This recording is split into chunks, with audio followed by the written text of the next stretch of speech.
Can everybody hear me in the back of the room? Is the audio okay? Excellent. My name is Paul Seamus Ryan. I'm Common Cause's Vice President for Policy and Litigation. I want to thank you for making the trek upstairs to attend this Money in Politics panel, and thank you more generally for joining Common Cause at this great day-long conference event. Here with me this afternoon to discuss money and politics issues.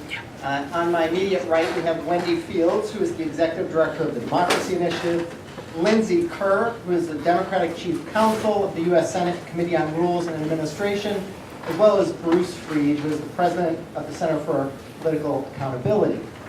We're going to start with Bruce and work our way back here with some opening remarks, and we are going to have plenty of time for interactive discussion, comments, questions. There's a lot of expertise in the room I see looking out among the attendees.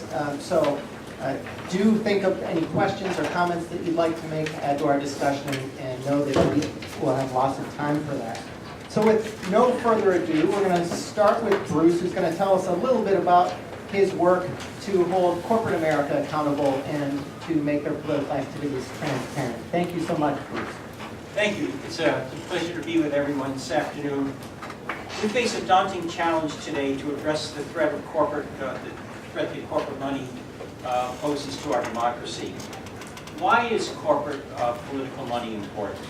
I think it's significant because you find it to be dominant in congressional races, and you also find it to be dominant in state elections. At the state level, corporate political spending has underwritten racial gerrymandering and attacks on LGBT rights, women's reproductive rights, and the efforts to address climate change. These conflict with the values and positions and policies of many companies that are major contributors in those elections. Prospects for reform at the national level via traditional routes are close to nil today, and Congress, we find, is a graveyard for legislation. Regulations governing money and politics are being dismantled or blocked by the courts and regulatory agencies. The Securities and Exchange Commission has had a rule before it since 2011 requiring company disclosure of their election-related spending, but action by a congressional writer has blocked any movement on that. And then you've also had a problem with the Securities and Exchange Commission. During the Obama administration, when there was an opportunity to enact a rule, you had SEC chairs who either didn't act or who actively opposed the rule. What does this mean today? A premium is placed really on thinking creatively about how to deal with the threat posed by unchecked, unaccountable political money. What other routes are there to reform? I would posit that we need to look outside the political system for solutions and results. We need to go beyond laws and regulations, look at changing norms and changing behavior, and finding other ways to control the flood of corporate money. The Center for Political Accountability has done that. We saw corporate governance as an innovative strategy. We found that our vehicle for change was a shareholder resolution.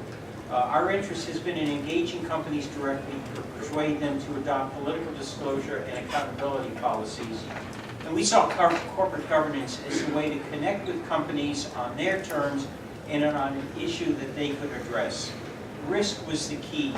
Companies need to manage risk, and election-related spending is now accepted by companies as a risk that they need to manage.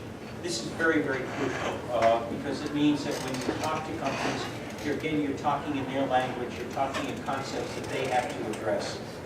The Center's immediate goal has been to get companies to disclose their election-related spending and adopt decision-making policies and board oversight for that spending. Our broader goal is to use those policies to reshape how companies engage in political spending and change their political spending behavior. CPA focuses on political spending with corporate funds. Since PAC money is disclosed, we're looking at money that is partially disclosed or hidden. That's the case with corporate money that's also known as treasury funds or shareholder money. This is the spending that goes to trade associations, that goes to 501c4s, and in this case you have spending decisions that are made by management and policies for the company's political spending that are set by their boards. CPA initially targeted contributions to political committees, 527s, and ballot initiatives, but in 2006 we expanded our disclosure request to cover dark money. Again, company payments to trade associations and C4s that are used for election-related purposes. The ultimate goal of this expansion was to get companies to be much more careful about their political spending and have them consider the wider consequences of their spending in their decision-making and in their board oversight. This is the behavioral change that I just mentioned. And what have been the results of CPA's 14-year effort? Today we find that political disclosure and accountability is recognized as the norm for companies. This is a result of private ordering, where companies, through voluntary actions and by reaching a critical mass, establish standards and best practices. Again, this is outside the legal framework, but it has the force of private law. Best practices for political disclosure and accountability have been established and are being adopted by companies. Companies that don't disclose or have weak disclosure are seen as outliers. Today, 160 companies have reached agreements with CPA and its partners for political disclosure and accountability. Professor Rob Jackson, who will hopefully be joining the SEC soon, has called this an important achievement, and the University of Wisconsin law professor Rob Yablon has highlighted this in a forthcoming article in the Iowa Law Review. 7 years ago, the Center created the CPA Zicklin Index. This is the annual benchmarking of companies for their political disclosure and accountability policies and practices. We started with the S&P 100, and then for the past 3 years, the index has covered the S&P 500. These are the biggest spenders and the most politically active companies. The index today is accepted by companies. They want to score well.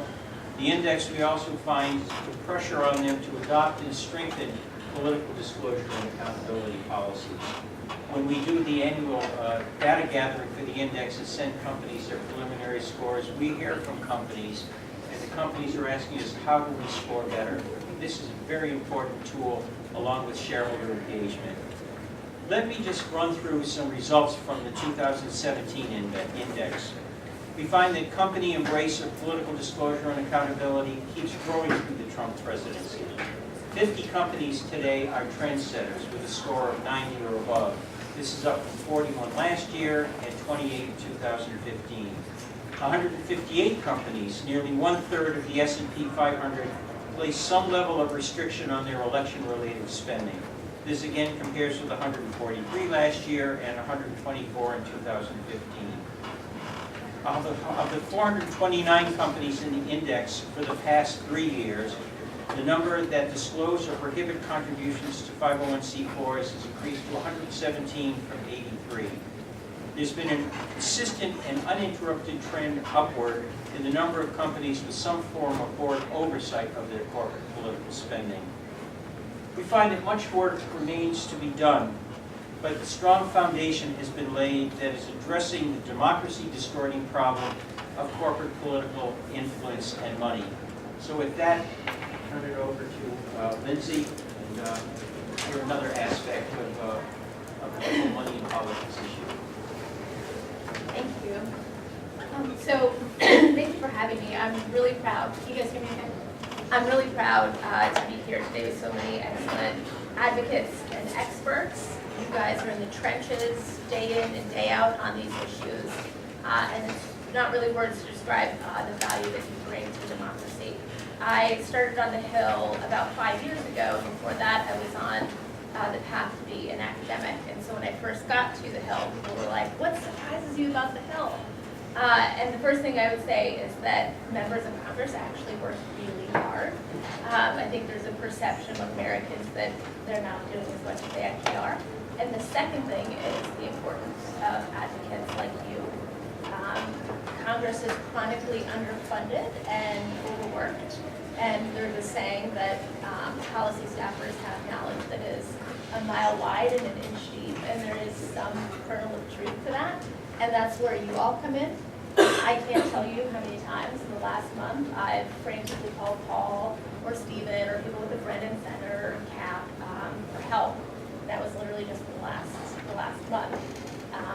You guys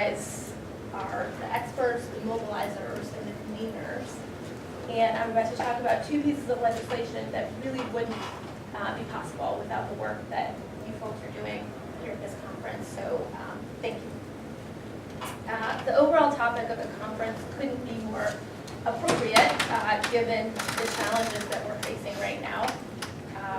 And it's especially relevant to our electoral system.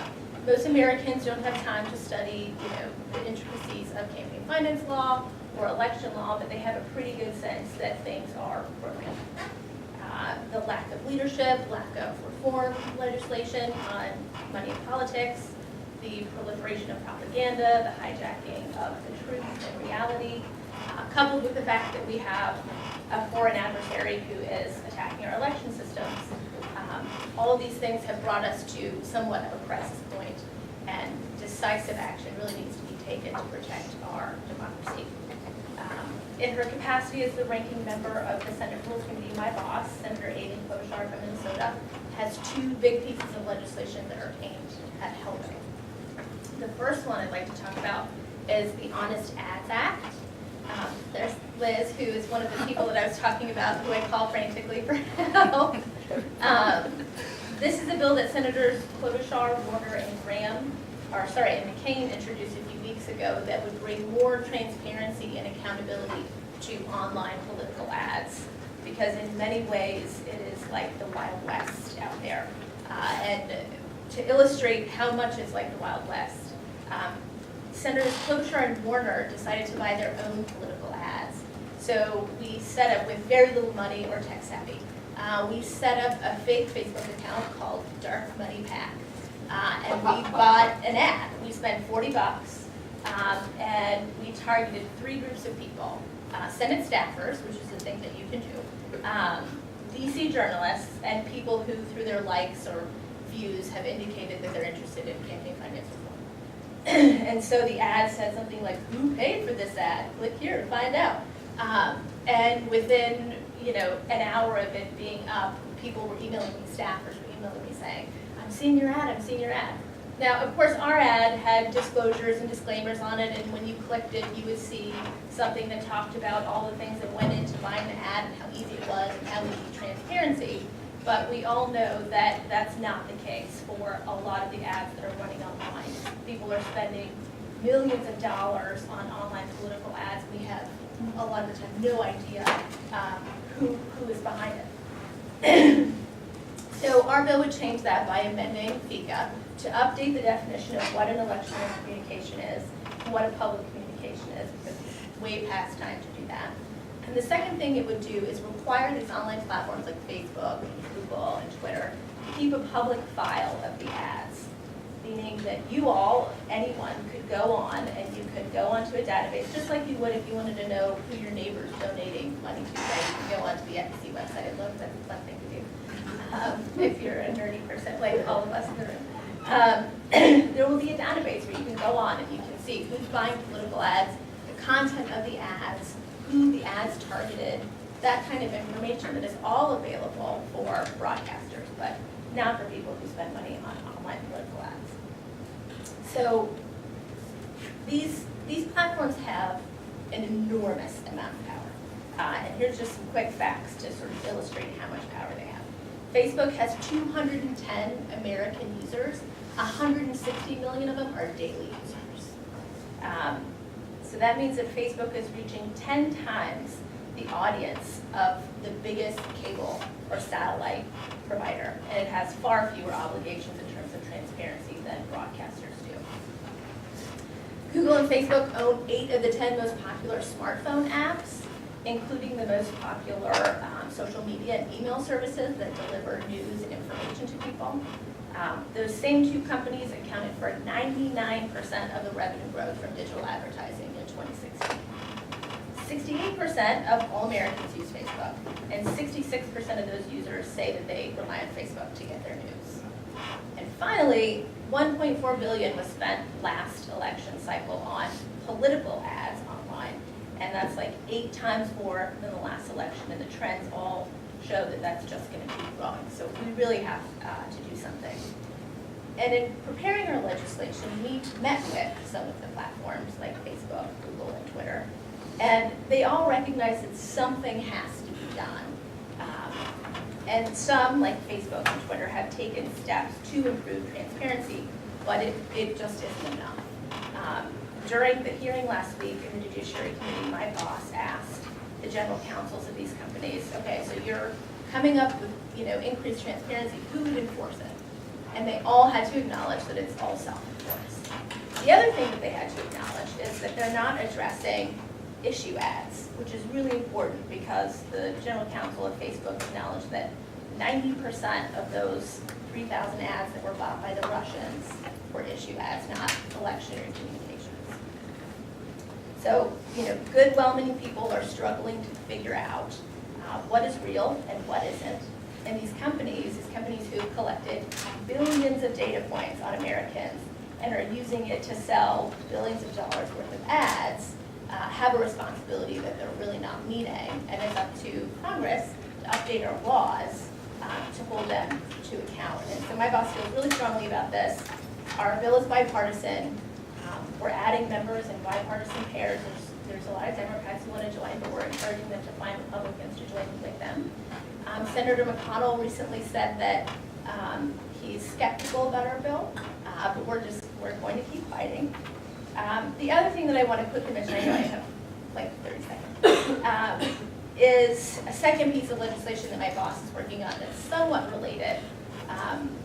My boss and Senator Graham introduced a bill to improve election cybersecurity, which is something that's also very important.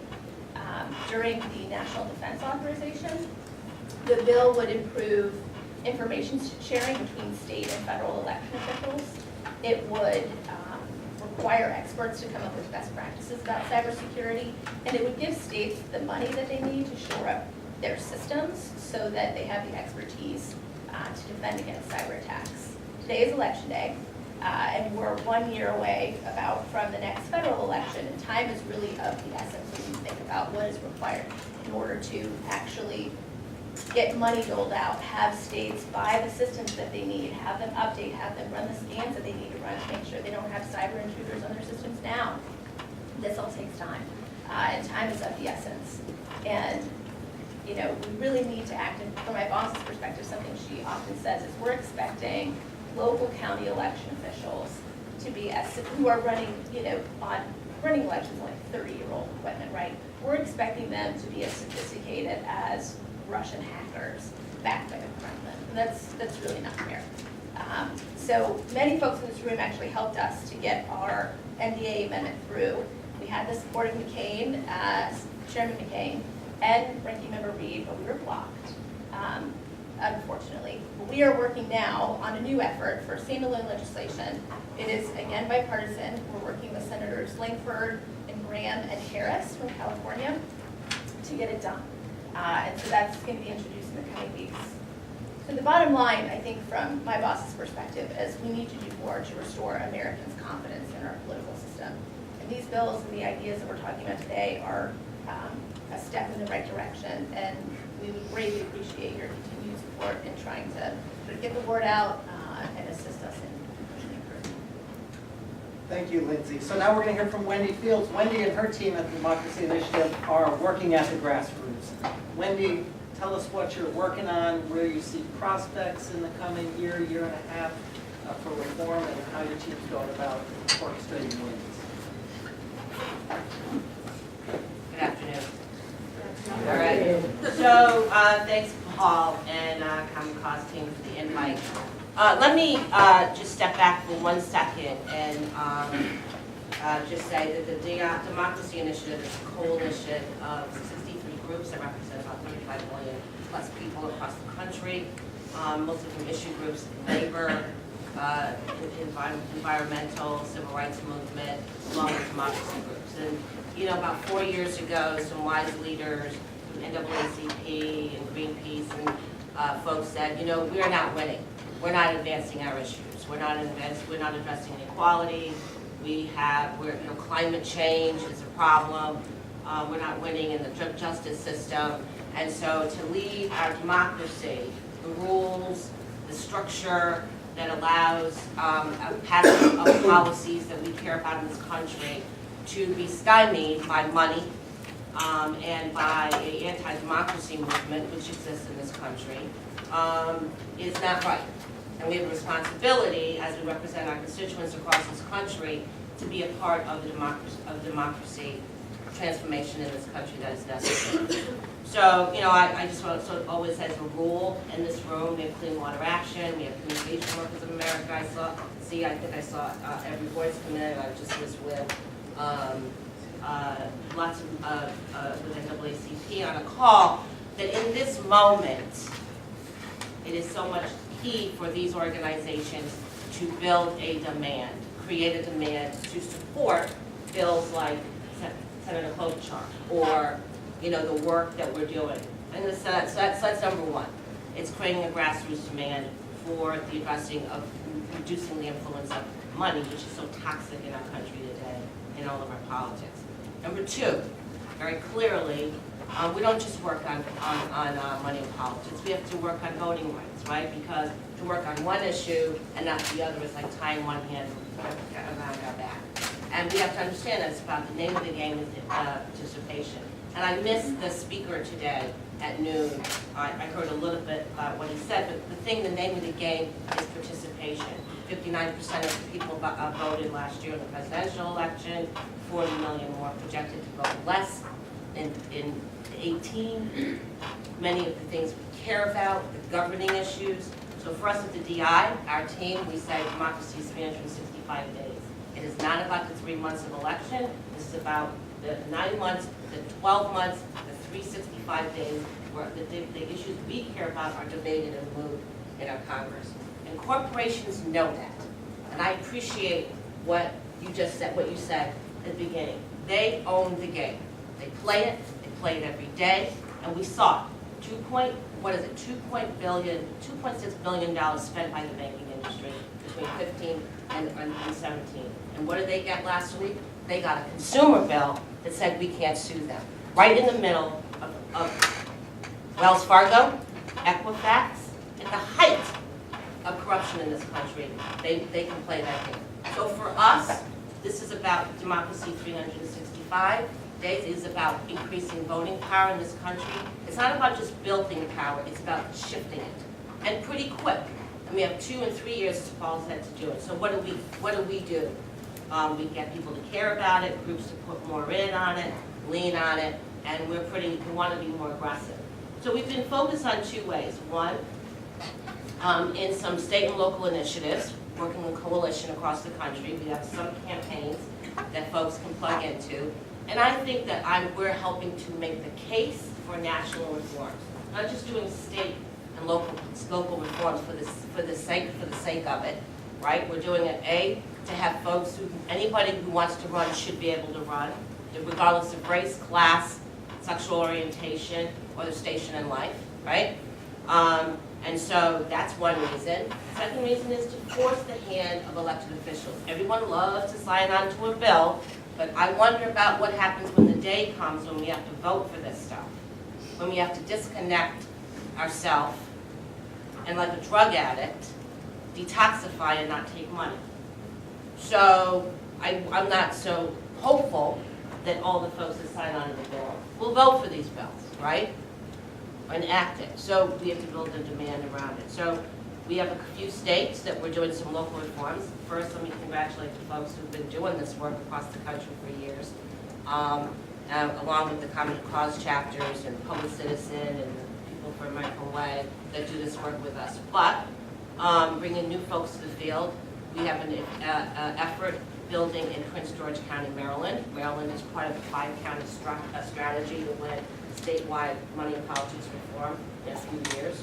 Last year, we did a good job engaging groups for the first time at NAACP, groups like Sierra Club, folks that are really hustling to get on the ground and win. There were small donor match there, so hardly publicly financed. You raise some money, you get matched money to run for office.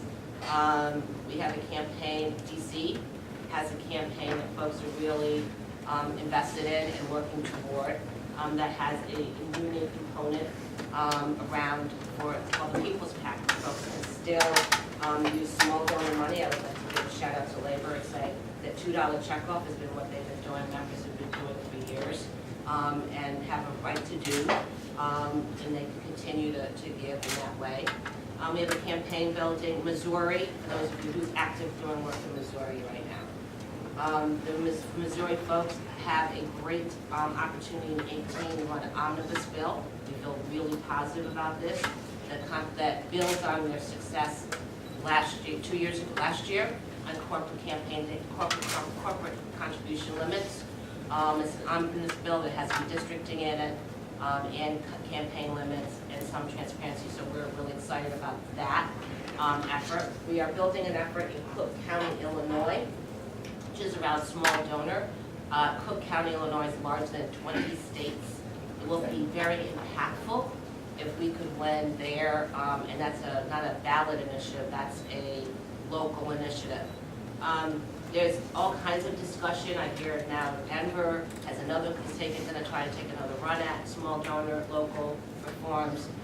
So we see on the horizon an ability to really win a lot of state and local reforms around the issue of money in politics. We hope to inspire more. I'll tell you a demographic group that I'm very hopeful, and I'll sort of end on this note, that I'm hopeful gave me hope. As a convert, I am a convert to this area of work in many ways. We were in Missouri 2 weeks ago at a labor convention, and there was a dispute of a speaker who came and couldn't get entrance because he had his Black Lives Matter folks with him. He's a young man, he's in his early 30s, who won a state representative in St. Louis, and became active, obviously, out of the Michael Brown death, the murder of a young black male, another black male. And he said something so powerful, and we saw that he figured out pretty quick, after the dust had settled, that there was something deliberate going on in the country about why his community, our community, doesn't understand how to pass a bill, what's really going on with civic engagement, how really important it was, and who those forces really were. And knows now how important it is for folks like him to live, that look like their community, look like that disenfranchised community, and that they know that money isn't blind. And that, after that panel, there were a slew of young 20-year-olds and 30-year-olds that we are seeing who want to run for office. And when you talk to them about these small donor reforms, they don't know, but in 3 minutes, they get how important these reforms are. There is a generation really ready to move. And at a time when people are asking big questions, like, well, they're the big candidates are winning with money anyway, why do we need to address money in politics now? Or we're not going to be able to pass this in Congress. I would say this is the moment for us to quadruple down on this fight. Not back away from it, as many are saying, because having access to running, having the ability to pass policy and legislation all stems from the ability to who has the most power. And I think, I'm feeling, made me feel better. I spent a lot of time at a union table where members are fighting corporations, and the fact that it's not just limited to policy reforms is absolutely where we believe the trend has to shift to, and where we have to also engage. So I'm going to shut up and say to folks that I have a proposition in the next few years that 2020 for us can look much differently if we really focus on line and think strategically, and really shut the spigot off in many ways by going at corporate America and demanding that we have big policy reforms in this country at the state and local level. Thank you, Wendy. So I'm going to talk about one piece of legislation and then run through some of the states and municipalities where Common Cause is active, and then we're going to open up to questions and comments. Common Cause has over 1 million members now. We have members in every congressional district in the United States. We have active affiliates in 30 states, and we're doing a lot. One of the things that we are working on here in Washington at the federal level is the We the People Act. This is a 350-page omnibus democracy reform bill. I don't have delusion that this bill is moving anywhere anytime quickly through Congress, but it is a very valuable piece of legislation because, I've been doing this work for about 20 years. I've been at Common Cause for a year. I was at the Campaign Legal Center for 12 years before that. I was at the Center for Governmental Studies for 4 years before that. And I was a grassroots activist for a few years prior to going to law school to do this stuff. And I understand the entire life cycle of how reform happens through those 20 years or so of experience. And the We the People Act, I think, serves as a very valuable piece of model legislation. So when I am working with our teams throughout the states, across the country, and working in coalition with other reform organizations, many of you in the room right now, we need language for reform. We have it now, a bunch of really good legislative language in this We the People Act that can be recycled or repurposed for specific contexts and situations at the municipal and state level. So what's in the We the People Act? This bill was introduced by Senator Udall and Representative Price on the House side. It was introduced in September of this year, and that was a reintroduction of an earlier version of the bill that was put in 2016. This year's version builds on it and expands upon the older version. So what's in it? Public financing for President, House, and Senate, 6-to-1 match, tax credits, no spending limits. There is also independent expenditure disclosure provisions in it, which are from Senator Whitehouse's Disclose Act, which has been almost passed back in 2010 and has been reintroduced year after year. There is language in this bill that would end single candidate super PACs and would strengthen coordination restrictions between candidates and outside groups. There is legislation in this, language in this, that would create a new campaign finance enforcement agency to replace the broken, dysfunctional Federal Election Commission. This legislation would establish independent redistricting commissions in every state to redraw statewide maps for congressional seats.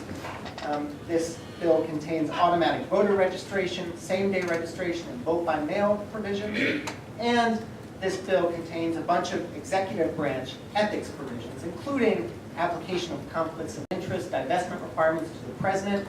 As most of you likely know, the president is not currently subject to the conflicts of interest laws on the books, so President Trump has not been required to divest from his vast holdings in the Trump Organization, and consequently, his administration is mired in conflicts of interest, more conflicts of interest than we've ever seen before in the White House. Visitor log disclosures in here, so there's a bunch of different pieces. Having so many different issues addressed in a single piece of legislation is an asset when it comes to using it the way I described a few minutes ago as a model bill. It's also a liability in terms of getting something through Congress because there's something for everyone to hate. But if you're looking for reform ideas, call me, look at the We the People Act. There's a lot of good content in there. So what's Common Cause working on?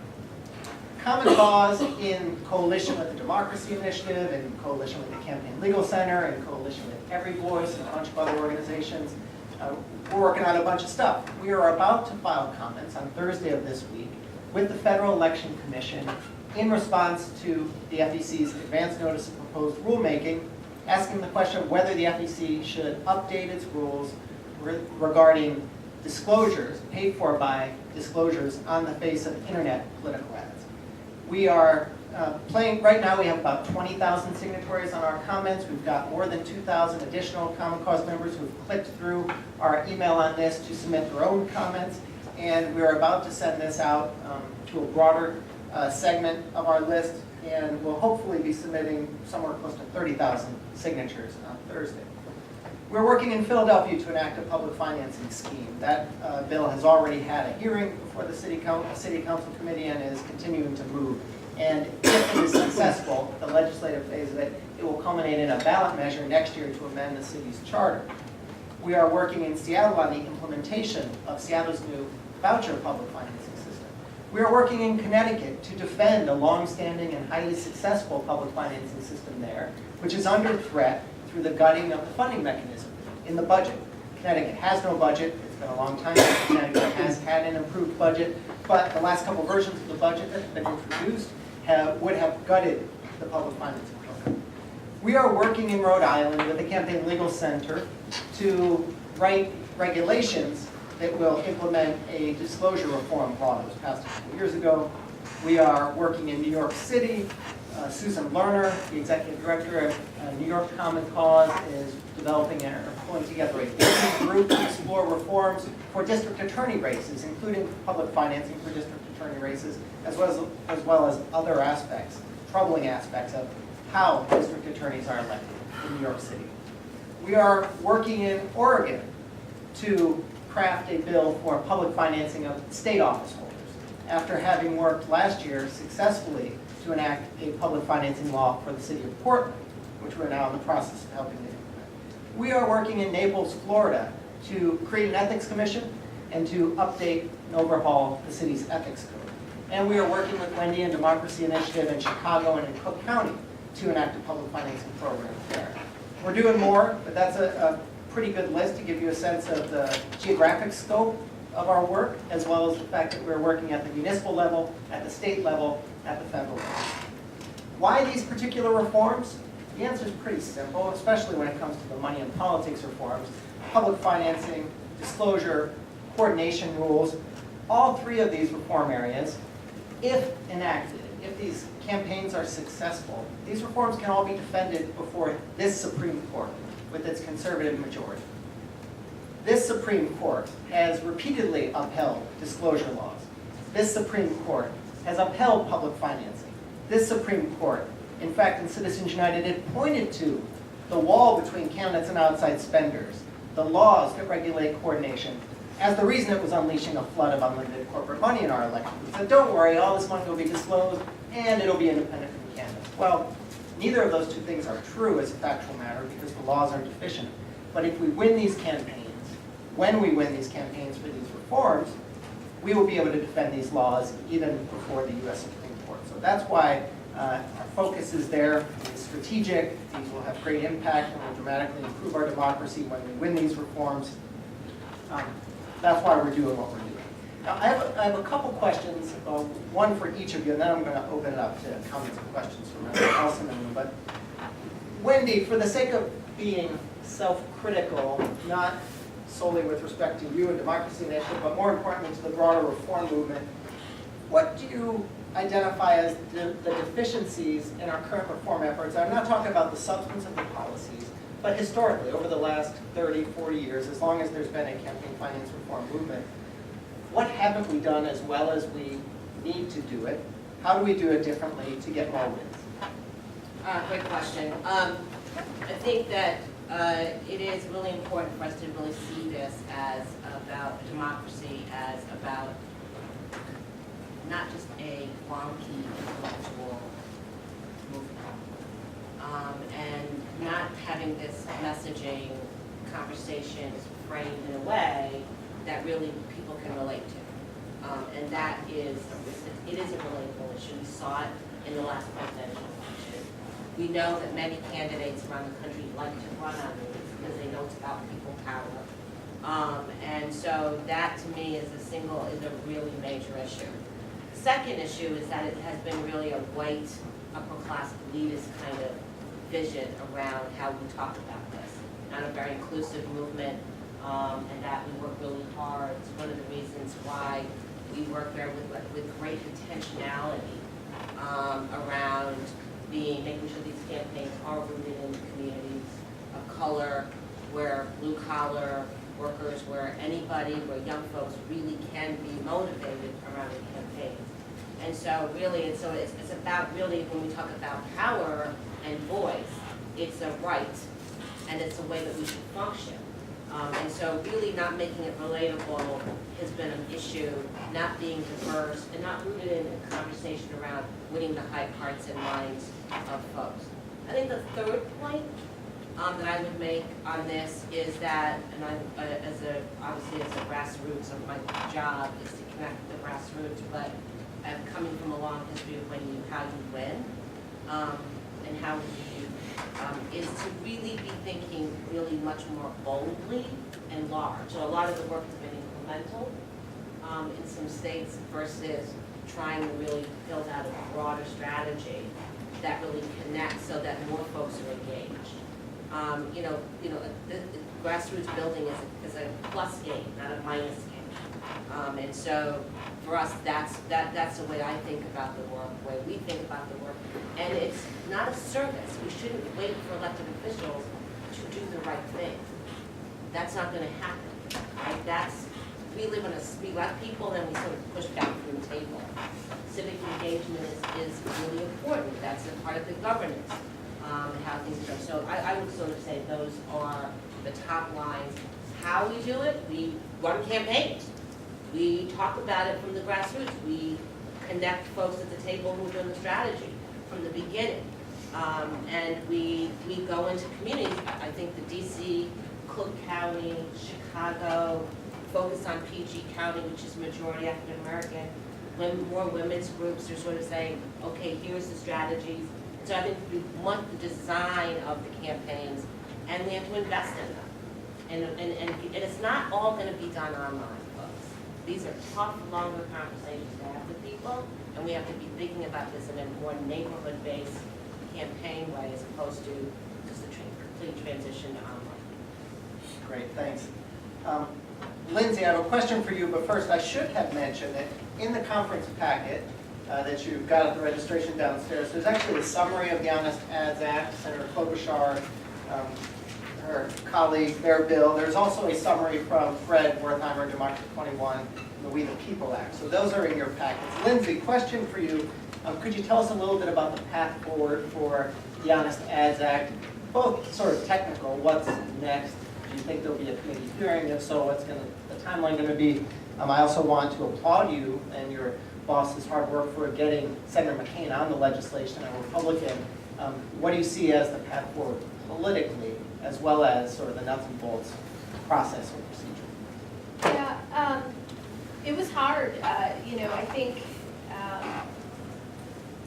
there is this idea, and it's not a secret that the Republican leader is somewhat hostile to campaign finance reform, and so I'm trying to be diplomatic, and so that in some ways sort of instructs the caucus, right? And so we have tried. My boss came to the Rules Committee this Congress, and she really wants to get things done, to do things. And so we started with small incremental things. We got Senator Blunt on a bill that would require campaigns to when you take someone's donation, make sure that you take an address and you understand that it's someone that corresponds with an American person making a donation to a campaign, instead of maybe like Russian bots generating a bunch of donations. We got Senator Blunt to do that. Between us, we're kind of, there's a reporting happening, but it is not an easy feat, right, to get bipartisan support on some of these things. So it was great that we got Senator McCain. We amended BICRA, which is his bill, with Senator Feingold, and so that was part of our hook. And he is someone who really gets it. He and my boss traveled last December. I was there with them to Ukraine and Georgia and the Baltics, and we heard about this over and over again. These countries on the Russian periphery who constantly get inundated with Russian propaganda, and so McCain gets it from a national security perspective. And something that he has said, and my boss has said, is that election security is national security. And so I think if we frame it that way, to be blunt, if we frame it that way instead of this is about stronger campaign finance reform, that helps us to really sort of bring more conservative members on board. And so we had several members who were interested in joining, and we're still working to get them. A lot of the folks on the Intel Committee, Republicans on the Intel Committee, really get it because they're the ones who are seeing, they have the ads themselves. A lot of these ads are now public, but when they first were given by Facebook to the Intel Committee, only, like a handful of investigators saw them and the Intel Committee senators. And so they really have an understanding about just how sophisticated the Russian propaganda machine is in terms of trying to influence and use our freedom to divide us. And so that I think is helpful, and I think we'll get some more folks on. For us, we're trying to be strategic. Like I mentioned, we're we have a lot of folks who are interested in joining on our side, and we're trying to be strategic in the sense that we're having people come on in bipartisan pairs because we don't want to load it up the Democrats and kind of signal that this is just a Democratic bill. So we are trying to push forward, and we'll try to move to attach it to anything. There's some must-pass bills that are happening, not that many, maybe an omnibus. So we're gonna keep pushing on it, and it's a huge priority for my boss. Thanks. Bruce, question for you. It seems to me that to the extent that the press and the public pay attention to corporate political spending and really political spending more generally, it's usually federal election spending. But I'm wondering if you and your organization have looked at the distribution of corporate America's political spending and how much of it is really federal, how much is at the municipal and state level. Is that something you all are looking at? It's a very good question. It's a very important question because we've been looking at that very closely, and we've been doing that for several years now. One of the things that we noticed is that you have significant spending by corporations at the congressional level. You know, there at the congressional level, the corporate money that comes in is going to be coming in through PACs. So that's disclosed, and there are limits on that. But you go to the state level, and you look at groups like the Republican State Leadership Committee, and you look at the Republican Governors Association, and you look at the Republican Attorneys General Association, and you see what's happened. You go back to 2010, and you look at, this is the time that Ed Gillespie took over the Republican State Leadership Committee and used it as a very blunt instrument for redistricting. And you can go through state after state, and you take a look at the gerrymandering, and the racial gerrymandering, and the voter suppression that you got. You also then take a look at states. What happens when a legislature flips and you get a governor elected at the same time?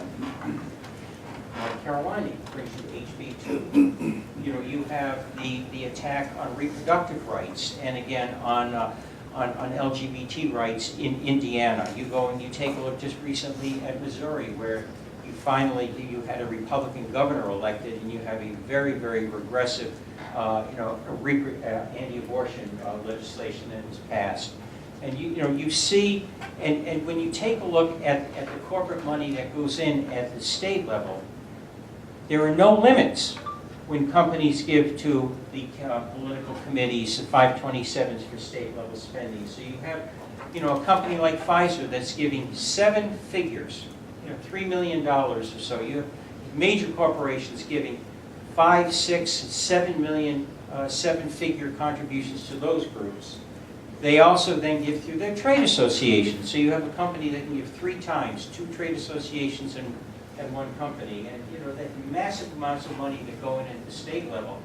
And what happens is that, this is where you had, the flipping of legislatures, the election of governors, and I think, there's another aspect that's very important, that when companies give through third-party groups, they're not paying attention to the consequences. So, we've been looking at this, we've been generating many articles that appear in the paper, and we're getting ready to do a big report now, looking at the conflict between company values, policies, and positions, and then the consequences of their spending. You find many companies have the most beautiful diversity policies. They want diversity, they want equal treatment of men and women, and LGBT, they're very great on racial diversity, and then you take a look at what the consequences are. Again, with voter suppression, racial gerrymandering, Indiana, you had North Carolina and Alabama where you had the racial gerrymandering. And so, we're looking at this because this fits in with the work that we've done for companies to disclose their political spending and adopt accountability policies.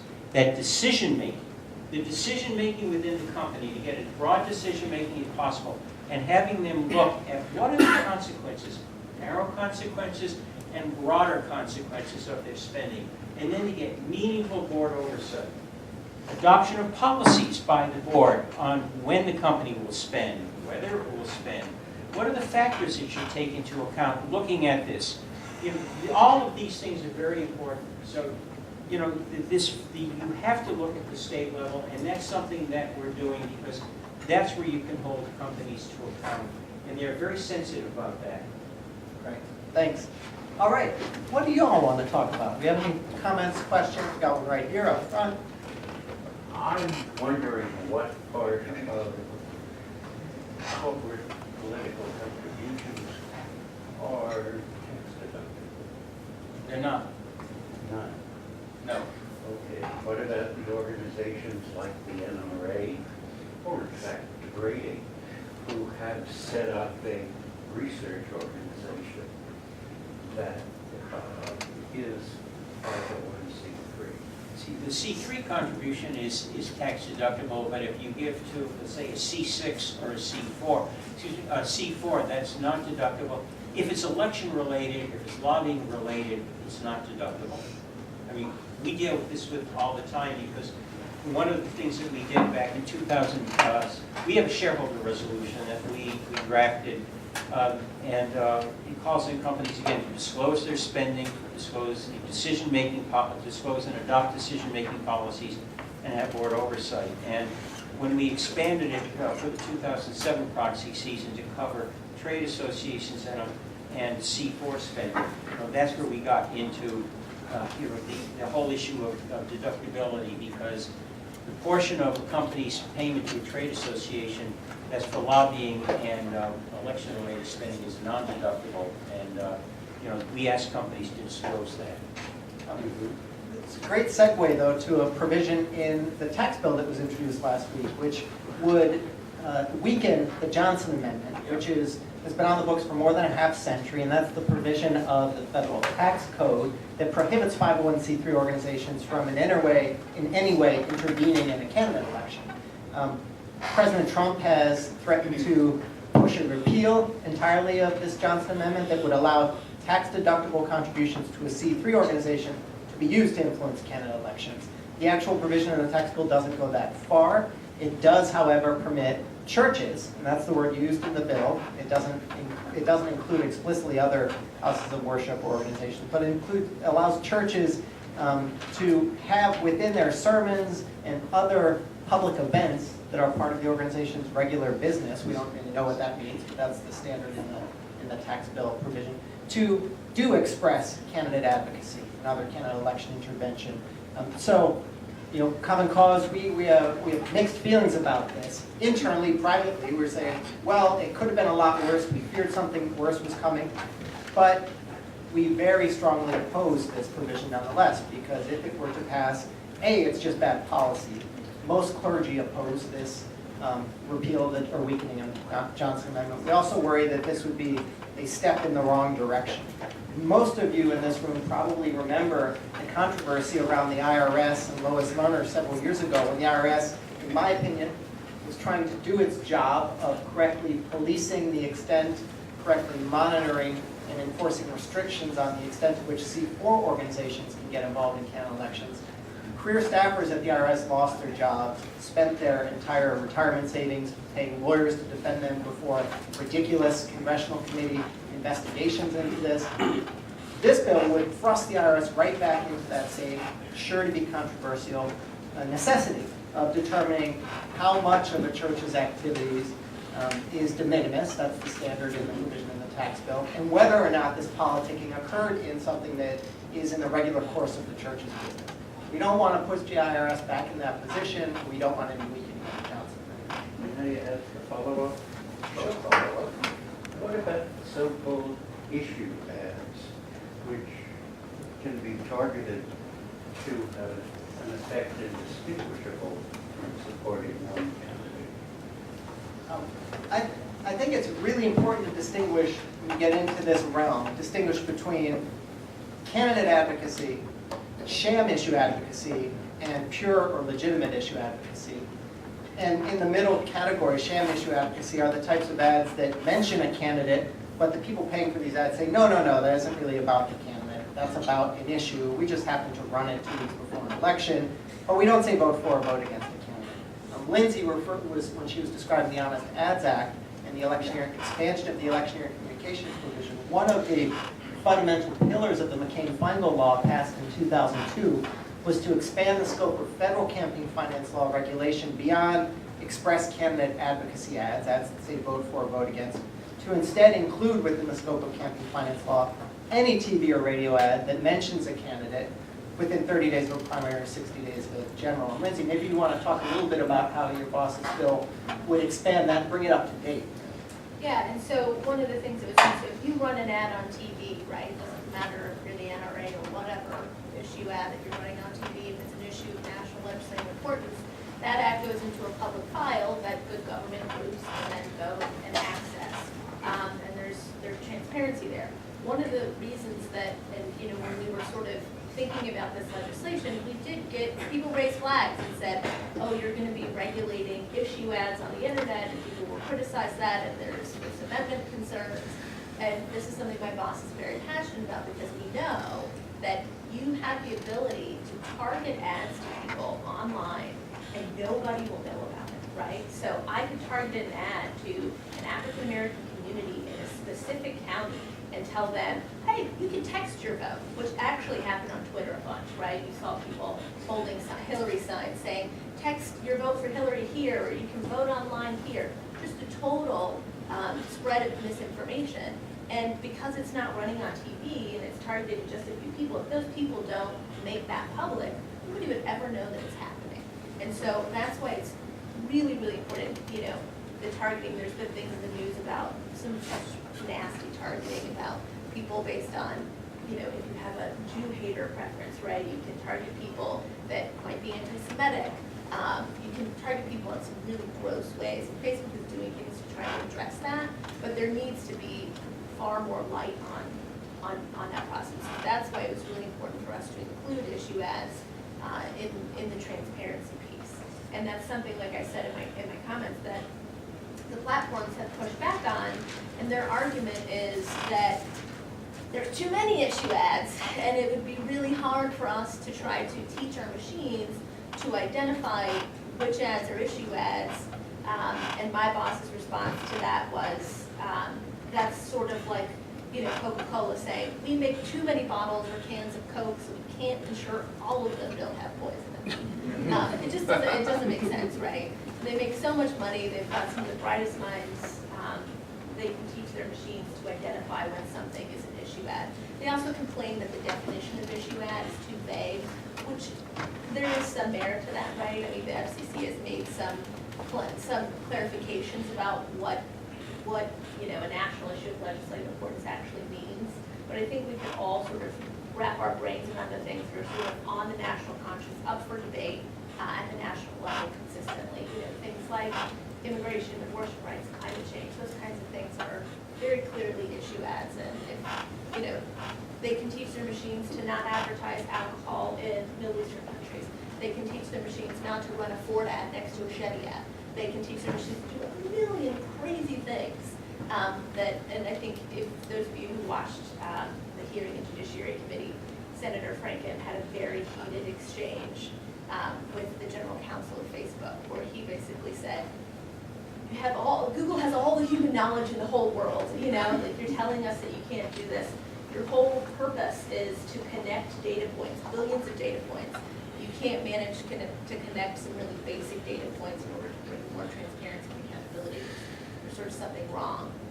So my boss thinks, it's something that they can do. It might cost a lot of money to do it, and it might take time to teach the machines to do it effectively, but it can be done. And it's crucial that issue ads be included, because like I said, that's the way that people are using the internet to divide people, right? You saw those reports that the Russians were telling Black Lives Matter activists, come to this protest, and then they were telling the white supremacists, come to this protest. And it was actually resulting in human beings going to a place and fighting each other. And this is all happening from, some troll farm in Moscow. So the issue ads it's nothing if you don't have them. You have another question? I have a question for you. So you talked about the zip index and how companies can reach out to you and try to figure out how they can get better scores. And I want to ask if you can take that a little bit further and address how you can convince a company, if it's possible, if you can convince a company that benefits from the current system to want to change it. It's a good question. One of the things that we found is that, basing our effort on risk management is very important, because what it does is becomes a good corporate governance issue.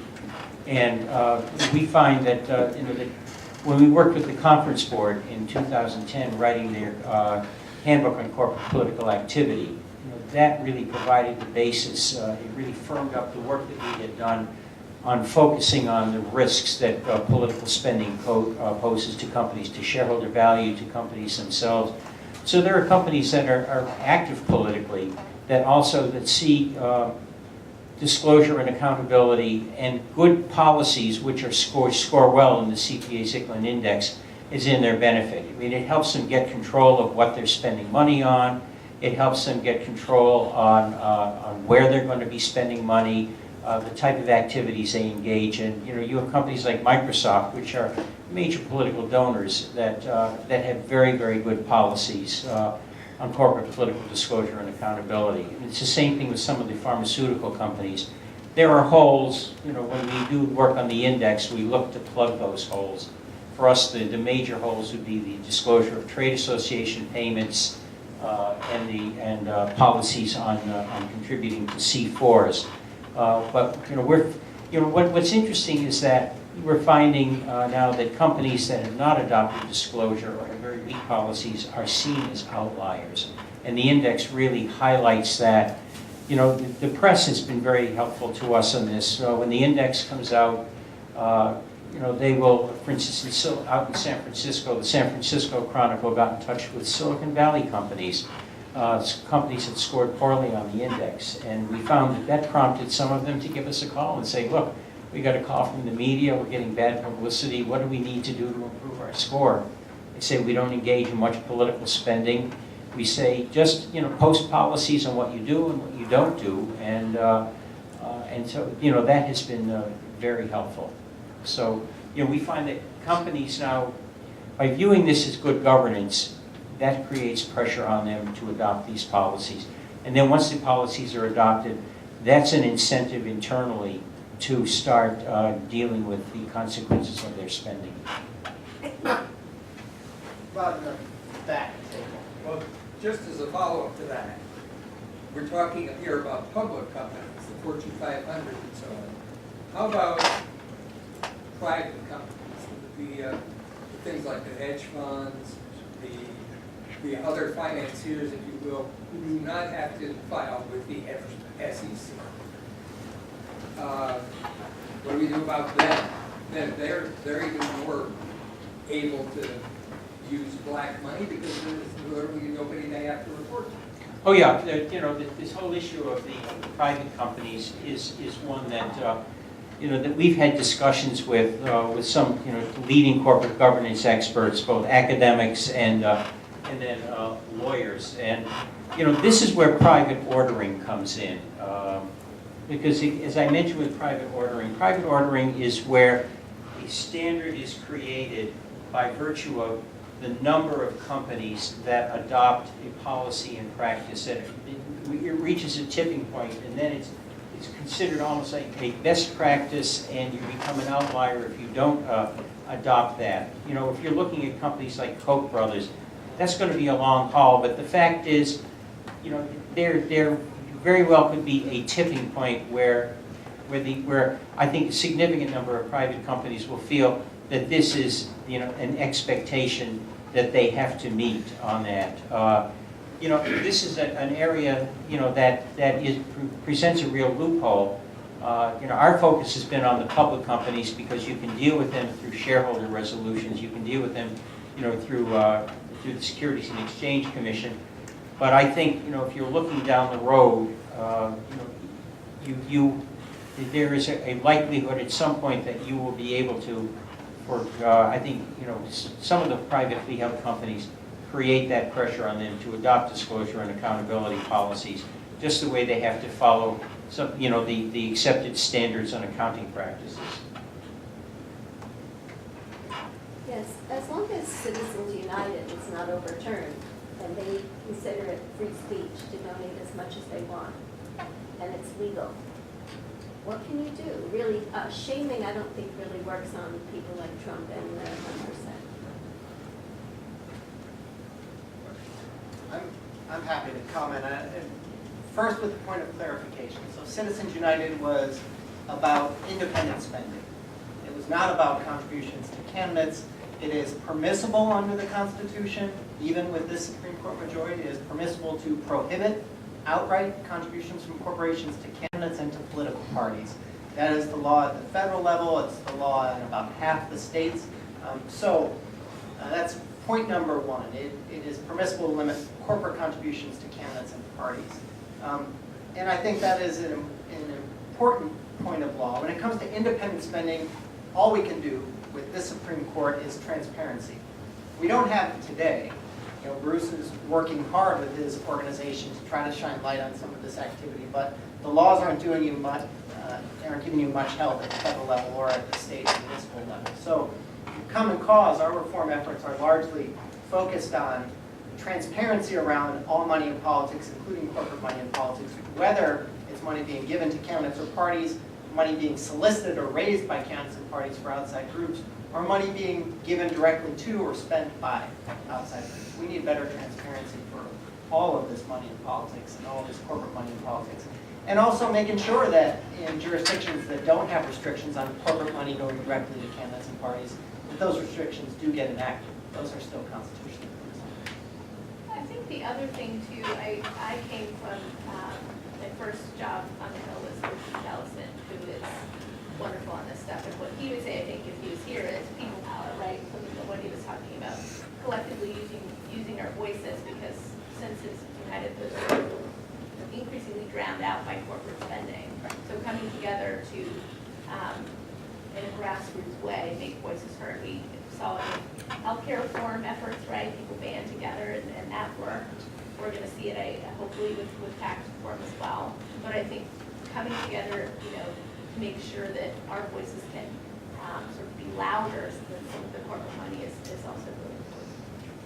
I do think it's a question of how much more can perform we're thinking about doing in this new moment. I think that, it is thinking about private corporations and what are they most vulnerable on. And, making this a culture where money is toxic. And so to take money or to give money, we need to be changing that culture.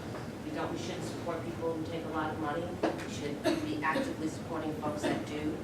We do these local reforms so folks like us can run and have that culture in the state legislators, in the local legislatures. I think what we're saying is it's a multi-pronged approach.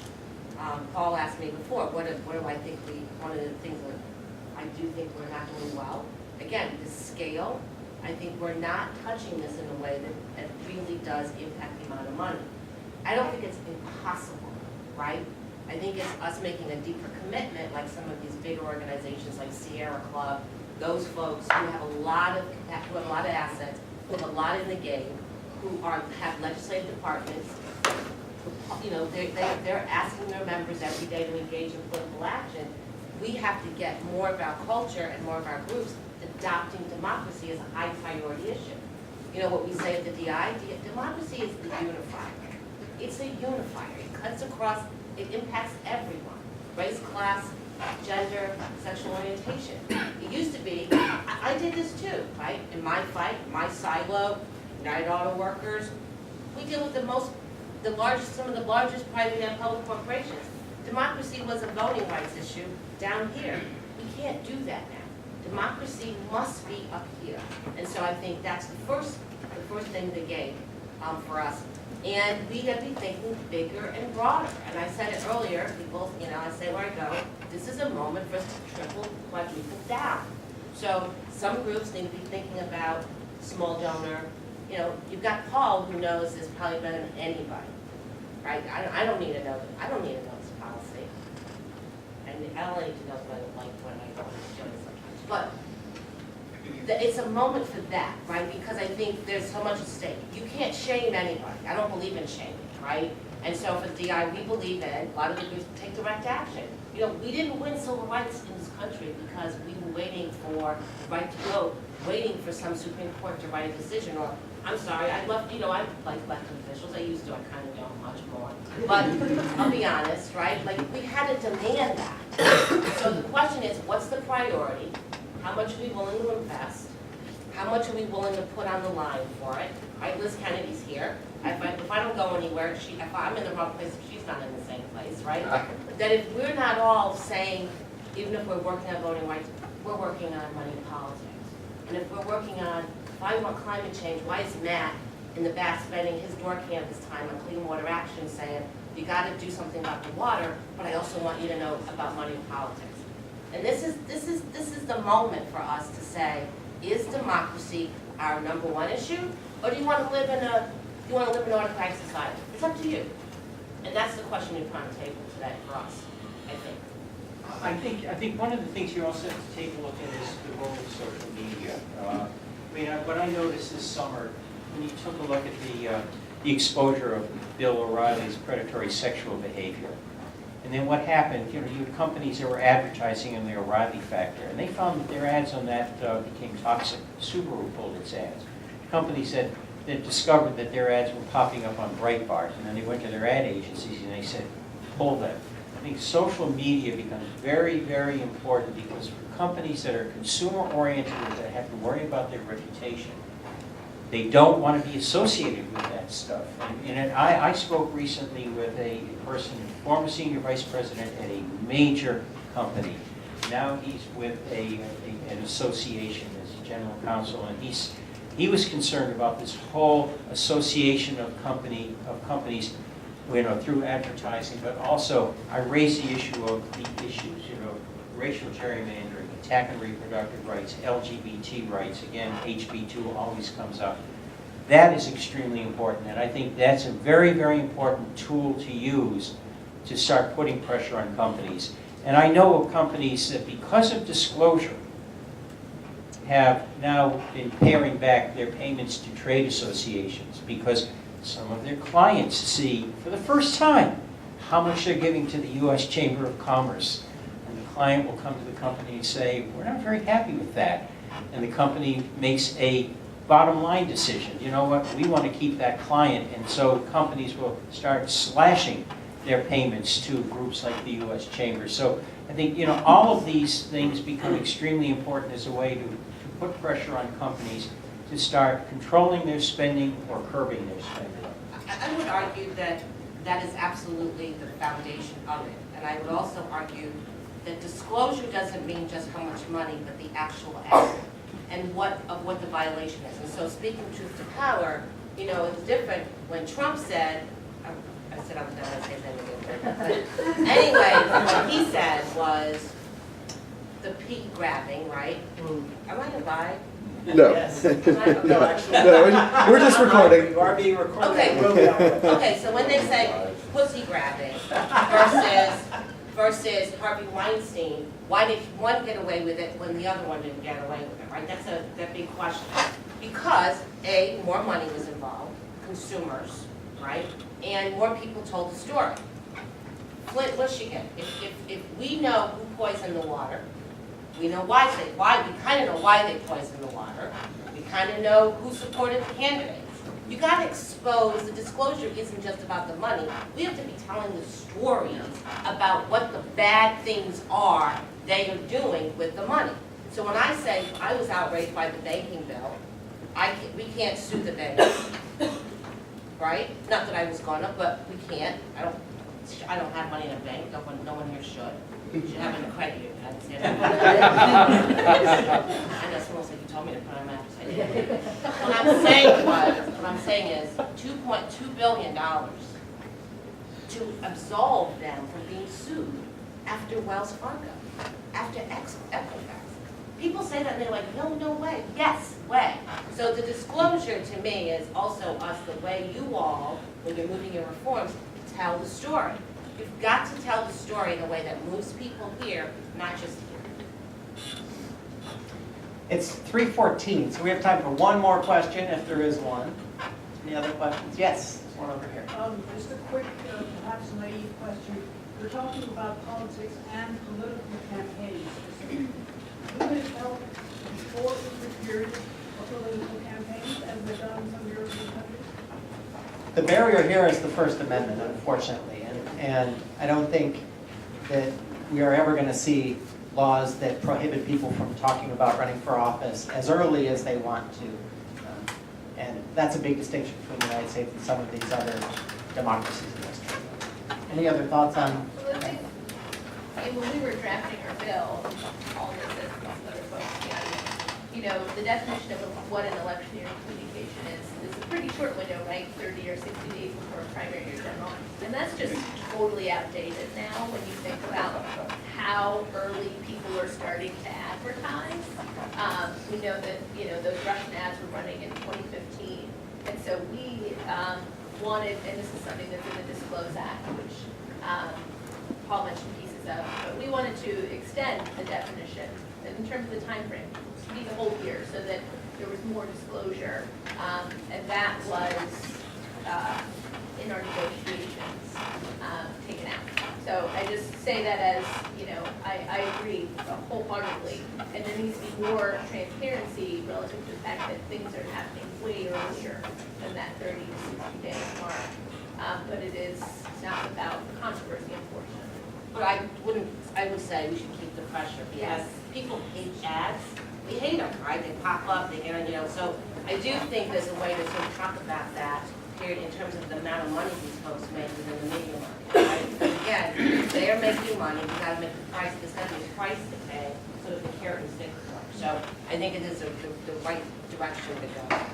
Okay, so it is now 3:16, beginning at 3:30 downstairs in the auditorium. Tom Hicks, who is in the back of the room and is vice chair of the U.S. Election Assistance Commission, will be a panelist on a sure-to-be great panel about election security and how vulnerable our systems are and what we can do to protect our systems. So please make your way downstairs after we break here to attend that panel. But before you get up and leave, please join me in a round of applause to thank